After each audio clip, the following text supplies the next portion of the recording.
Hi, this is Greg with Mineral Springs Tilapia again.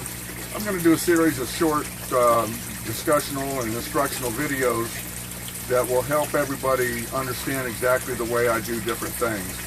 First thing that we're going to talk about is going to be the breeder tank, how to set one up and how to get it right, how to get your fish in there and get them checked out. First I wanted to say a customer of mine from New Jersey sent me a shirt, Mineral Springs Tilapia, with got fish on the back. Guy name is Greg Merrigan. He runs a company called Jersey Carts. He does custom golf carts. You can make them anything you want. He's a real stand-up guy, and I recommend that you go and check out his website, jerseycarts.com. Okay, into the tank. Yesterday I set this tank up and filled it. And we'll start down here at this end. First thing, I've got an air pump. I've used commercial grade air pumps that allow me to get all the air I need everywhere I need it. This pump supplies this tank as well as fry tanks down there, and there's going to be another 55 here. So it supplies air to all of that, this one pump. It's 70 liters a minute. Really cost-effective system. My heater, in this 55, I've got a little 200 watt heater. Keeps the temperature at about 80 degrees. That water was 75 last night when I put it in and conditioned it, and now it's 80, perfect for the fish. Okay, the way this tank is set up is I've got plenty of air going in. As I said, I use this pump to get the air in there. I've got an air stone back in this back corner, and I've got a sponge filter down here in the middle of the tank. The sponge filter helps with formation of bacteria to help use as a biofilter. And as well, I've got this AquaClear 70 filter on here. I will do a detailed breakdown of the AquaClear 70, cleaning and setting it up and getting it going.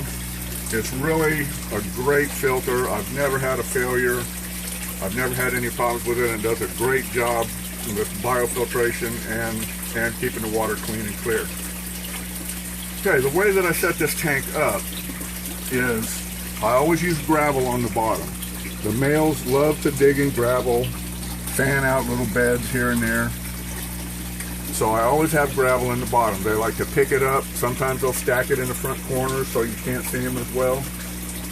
But the way the tank is set, I've got a stack of PVC. This is 4-inch PVC. And this gives the females a place to kind of hide and seek a little bit of refuge from the male, who sometimes can be a little bit aggressive. And there'll be 5 females in this tank, and then there'll be 1 male. And right now I've got 6 random fish over here that I'm going to put in this tank while we're filming. And they're just 6 random fish that I've just fished out of the big tanks behind me. And we don't give any regard to what we think is male or female in the very beginning. The male will show himself first, almost every time. One fish, probably the dominant male in the tank, will typically come over here to this pot, and he'll get in that pot and he'll guard and defend that pot, and that's kind of like his little bachelor pad. That's where the females will come and lay their eggs. And you'll notice in this tank, I don't have any water flow around this pot. My filters up here, my air stones and my sponge filters are midway of the tank and back. The reason for that is you don't want a lot of water flow around this pot, because when that female lays the egg, she's going to lay them on the bottom of the pot. He's going to push her out of the way, go in, fertilize those eggs, and then she's going to swim back in and pick them all up. You don't want those eggs swirling around inside that pot while he's trying to fertilize them, or while she's trying to go back and pick them up. So I keep the water as calm as I can on the flower pot side of the pot where the eggs are going to be laid. And when she's done laying eggs, she'll swim out and she'll come back over here, and they love to get right over top of the center of this little air stone down here. For some reason they like the bubbles blowing on them, and it probably provides extra oxygen for the eggs and the fry. But anyway, I'll go ahead and grab a few fish here, and we'll get them in this tank and see what happens.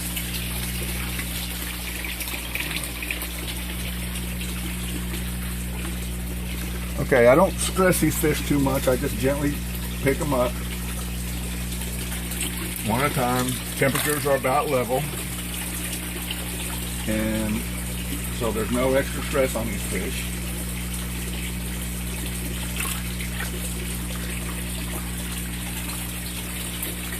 And I'm basically just going to put 6 random fish in this tank.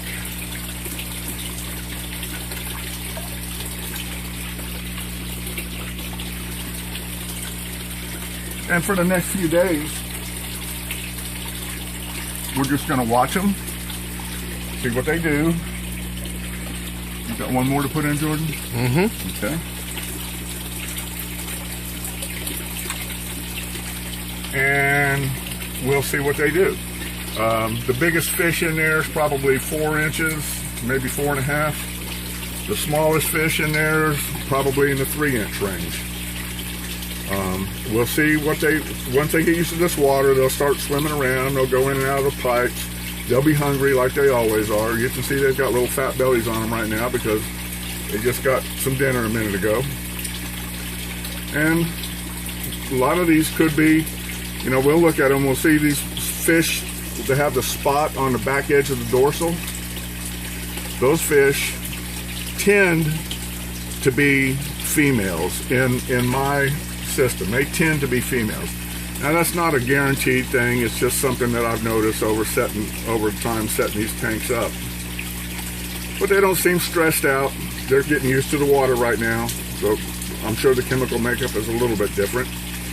But in a few hours they'll be fine in here, and we'll see what they do. When you guys have a chance, take a look at Mineral Springs Tilapia.com and Mineral Springs Tilapia Facebook page. I have both of those.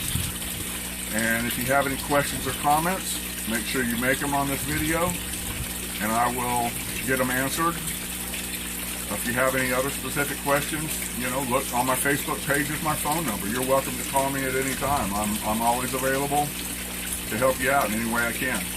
So thanks for watching. Subscribe to my channel, and we'll see you on the next video. We'll do it in about a week. Thanks for watching.